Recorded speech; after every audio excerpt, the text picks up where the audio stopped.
On dit que nous sommes venus en aventure, non, regardez. Regardez. Vous allez dire que vous êtes en aventure. C'est vous qui allez nous appeler pour dire que envoyez-moi l'argent, envoyez-moi l'argent. Regardez. Regardez ce qu'on fait.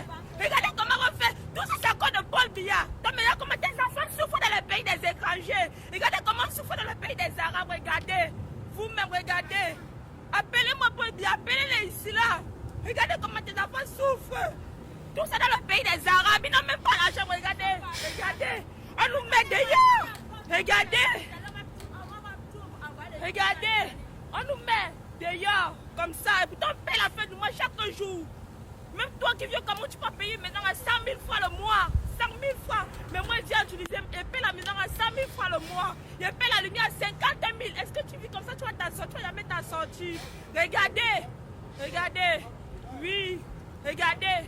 Mes chers amis, l'heure est grave. J'ai décidé aujourd'hui de prendre la parole sur ce qui arrive à nos frères et sœurs en Tunisie. Donc avant toute chose, je vous invite à partager massivement cette vidéo parce que sincèrement, trop c'est trop. Je crois que vous êtes tous témoins et au courant de ce qui se passe puisque tout est relayé en temps et en heure sur les réseaux sociaux. J'ai vu énormément de vidéos où des gens étaient en train de pleurer, des gens étaient en détresse tout simplement parce qu'ils se sont vus expulsés de leur domicile et ceci sans préavis. D'autres ont perdu du jour au lendemain leur travail, d'autres se retrouvent à la rue et pour les plus malchanceux en prison.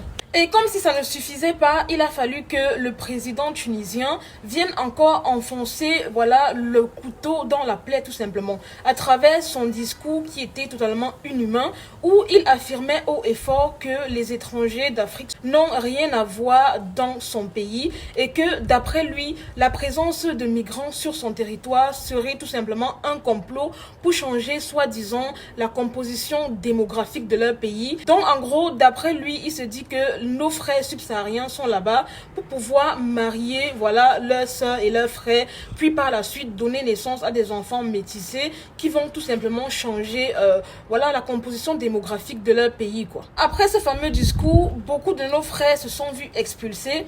Une autre vidéo sincèrement m'a interpellée et ça m'a fait énormément de la peine. C'est la vidéo d'un jeune homme handicapé qui appelait tout simplement à l'aide parce qu'il disait que au cas où ces gens entraient dans sa maison, il ne saurait pas comment se défendre puisqu'il est handicapé. Écoutez très bien sa vidéo. Salut famille. Ça ne va pas ici chez nous en face, s'il vous plaît, pardon. S'il vous plaît, d'appeler notre ambassade. Ils vont nous aider. L'ambassade de Côte d'Ivoire, l'ambassade du Cameroun, l'ambassade de la Guinée. Appelez nos ambassadeurs, s'il vous plaît. D'utiliser nos maisons en face. Je suis un handicapé, je ne sais pas ce que je vais faire si j'entre dans ma maison. S'il vous plaît, je ne sais pas ce que je vais faire, je ne peux pas me défendre. S'il vous plaît, ceux qui voient ma vidéo, le cas partagé, s'il vous plaît. Que le nom du président vienne nous aider, nos ambassadeurs viennent nous aider. S'il vous plaît, famille. Aidez-nous, nous les habitants de Santignan, les Noirs de Santignan, ça ne va pas chez nous, ça ne va pas. Alors, je m'en doute bien, la question que tout le monde se pose, c'est d'où viennent toutes ces violences? Comment est-ce que ça a commencé? Quel est l'élément déclencheur? En réalité, il s'agit de plusieurs Guinéens qui sont entrés, par infraction, dans le domicile d'une femme ivoirienne et qui lui ont ôté la vie tout simplement. Ça a énormément fait des bruits, raison pour laquelle les Tunisiens ont commencé à avoir peur de nous les Noirs, et à un moment donné, ils ont commencé des expulsions, c'est parti très vite, ça a commencé avec la violence, les règlements de compte et ça en est arrivé actuellement là.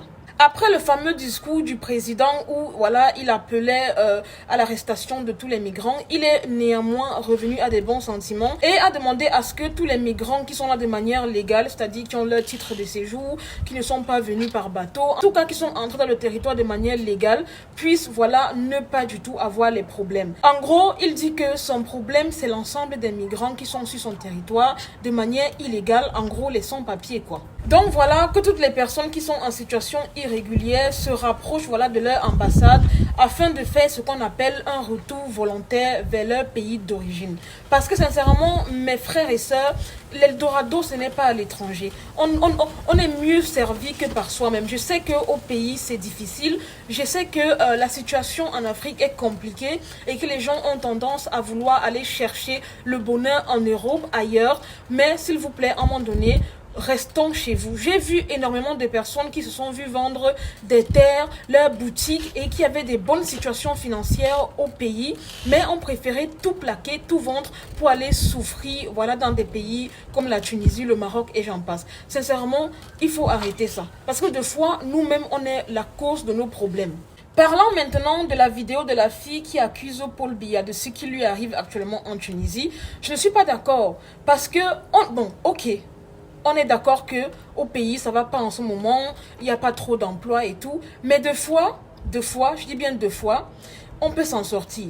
Il y a plusieurs choses à faire. Moi, sincèrement, je ne prendrai jamais la route pour dire que je vais quitter le Cameroun pour aller dans un pays maghrébin, je sais pas moi, sans papier, tout simplement parce que au pays, ça ne va soi-disant pas bien. Je suis désolée, mais je préfère rester dans mon pays où je sais qu'au moins, je n'aurai pas tous ces problèmes-là. Je peux aller cultiver la terre. Si demain ou après-demain, ça cuit, je peux aller chez ma tante, elle va toujours me recevoir. Je peux aller chez ma grand-mère. Mais de là à me retrouver dans un pays étranger, sincèrement, je ne peux pas prendre ce risque. Je ne peux pas prendre ce risque. D'autant plus que quand vous arrivez là-bas, on vous traite super mal et votre vie n'est pas meilleure que quand vous étiez au pays. Donc, à un moment donné, il faut arrêter, quoi. Et généralement, les gens vont dire que oui, on quitte le pays parce que ça ne va pas. Croyez-moi, même si tout allait au pays, les gens allaient toujours quitter. Parce que je connais plusieurs personnes, des Français par exemple, qui font l'immigration au Canada. Pourtant, vous avez l'impression que tout est parfait en France. Juste pour vous dire que, peu importe la situation du pays, les gens vont toujours vouloir immigrer. Et c'est incroyable, hein. Donc, quand vous faites vos choix, assurez-vous d'avoir les moyens de votre politique. Et pour ne pas venir par la suite accuser un tel.